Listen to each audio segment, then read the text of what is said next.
Hello YouTube, second video. Earlier this morning I finished work on the Subaru, and this here is my 2011 C-Class C350 diesel. I'm getting some unusual tyre wear. I've done some research. I think it's lower control arms, and I'm just going to do a very quick video to help you better understand what might be causing it and to give you some idea of the sort of symptoms I've been experiencing. So let me give you a quick walk around with the car. So here we go, C350 diesel. Wanted a petrol, no one bought any, so I couldn't buy one second hand. I've had it 2.5 years and I am now approaching 49,000 miles, so I've done about 20, I'm just coming at 20,000. It's been really good as a car, but I am experiencing some of this, which is an unusual tyre wear pattern. It is quite consistent with being underinflated, but these are run at 41 and I think factory is 37, 38. I saw this has been happening for a while and I kind of wanted to better understand what was going on. So I put the pressures up high just to eliminate that as a problem. If you look on the other side, the other tyre, it's completely the same. In fact, this one's ever so slightly worse. Again, on that side, if you flip it over, this is why I don't think it's pressures. This side has gone a bit, but it's a very different, oh, come on camera. It's a very different profile. These tyres though, I mean, I think these are, I've checked them, they're about still 4mm in the middle. Passed an MOT back in February, but they're from about 2014, I think. That's the date code on them. So they've done well. They've done well. Date code, where's it gone? There we go. Just see that, 3614, 36 week 2014. So they're getting on for 5 years old. We're not quite in week 36 of 19. Camera, sorry. So let's have a look. Yeah, I've been in here before. I did discs and pads a year ago, no, about 10,000 miles ago, and I don't remember seeing anything untoward. Now this is often the culprit here. There's a lot of talk about this control arm and this hydro bush. Apparently Mercedes changed the part number at some point during the car's life, probably after this car was built. I think probably about 2012. This is a 2011 car, and there's a reason for that. Apparently it wasn't robust enough, but I'm not getting the clunk under reverse conditions that some people have been experiencing. I have had an occasional clunk, but I've always been going forwards, not back. If I wiggle it though, there's a tiny amount of play in it, but I mean it's rubber, so one would expect a bit of play. These bushes are available separately from Mercedes, or you can buy the whole arm and replace it. Having had my battles with the Subaru, I am minded to pay Mercedes to do this. The other culprit could be this one. Apparently these take a bit less load. This one here, certainly there's no movement at all. Not sure quite why that would take less load, maybe because it's not at the front, I don't know. But presumably these take a bit of a hit, and as I said, my car's nearly on 50,000 miles. The other thing I'm experiencing is under light braking there is a shimmy through the wheel, so it's like the wheels are kind of going like this slightly, and I think one of these, and my suspicions of this one are the reason for that happening. But let's take the wheel off on the other side and have a look, see what we've got. Just to reassure ourselves, this is the pressure badge or sticker on the car. Looking at that, at 3 people at the front, 38 psi when cold, when warm up to an additional 4 psi one would see. So there you go. Thank you Michelin for your pressure gauge. 37.5, and these are cold. So they run at completely standard. That was saying 38 a second ago when I did it earlier. These are running completely standard pressures, and I haven't checked them for 3 months, so when I did them they were more like 40 last time. So I shouldn't be getting this kind of wear running completely regular pressures, and most of the time it's only me in the car, so I've not even got passengers. So wheel off, and again there's a very small but noticeable amount of movement on this one. You can see it a bit better if I put a screwdriver in and just see that moving around now. There's going to be a bit of give in that, but I think that's not right, because I do the same thing on that one. Let's get a good shot of it.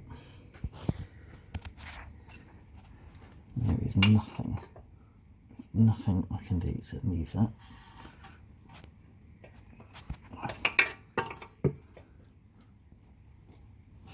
And screwdriver just bends. So again, I think this one is causing issues, which is odd, because you'd think you'd see like a load more. Oh look, there we go, there's a bit more movement in that. So there's quite a bit of play, I suppose. Should it move that much? You know, I'm no Mercedes tech, clearly, but I figured if you're braking from 70, then you know that's going to be doing that all the time, I'm assuming.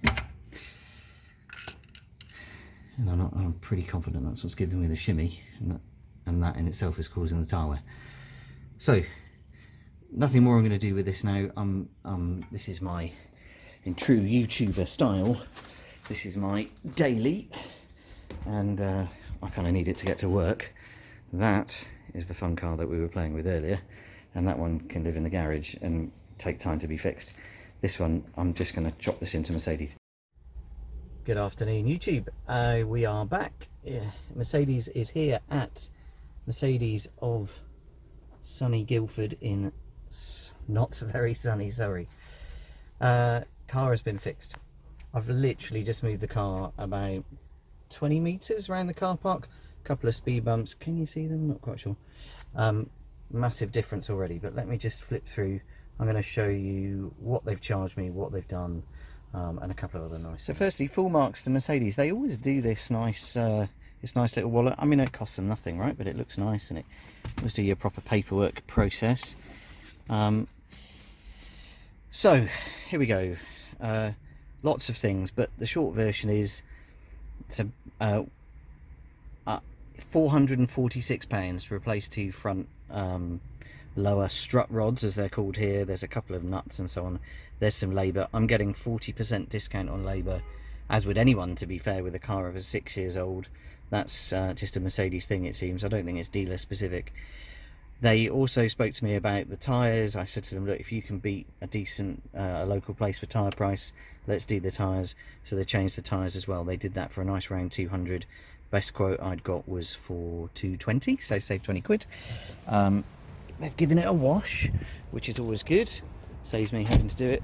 And then here we go. Here's the tyres, nice and new, and we've gone for Conti Sport Contact 5 in an MO fitment. It's exactly what was on there before. Anyway, here's the car. Too many cars in this car park, but there we go, all good. And as I say, just doing that 50 meters in the car park, 20 meters in the car park, has really shown there's much less clunking over speed bumps and things like that. So there we go, and I'm on 49,097. I think maybe I should have probably done that about 40, early 40s. People are saying 30 to 40,000 is when they go. It looks like I've got a bit more life out of them, but feels really nice. I take it for a proper run home. They've done the alignment as well, which is good of them. Included in that price, 446 includes an alignment, presumably only on the front end. So yeah, thank you for watching the video. I hope it's helpful. If you're getting that clunking, if you're getting that tyre wear, and your pressures are good, definitely have a look at your front strut rods, lower control arms, or whatever you want to call them. And depending on your point of view, I think £446 to do that, given all the aggro I had on my other car, you know, was great. So thank you for watching. Hope it's helpful, and be back soon with some more videos. It's been 2 days since I last did what I thought was going to be the end of the video. I'm just giving the car a clean. I'm actually going to a Mercedes-Benz event next weekend, so giving it a proper go over. And look what I found in the boot. Let's just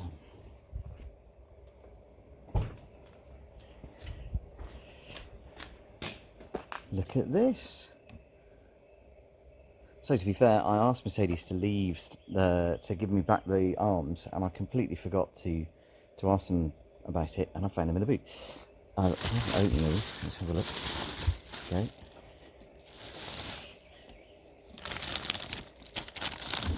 So I'll tell you what, let's get these out and have a quick look at them on the ground and see how bad, if at all, these bushes were. So, is that the right? Yeah, this is the right hand side one.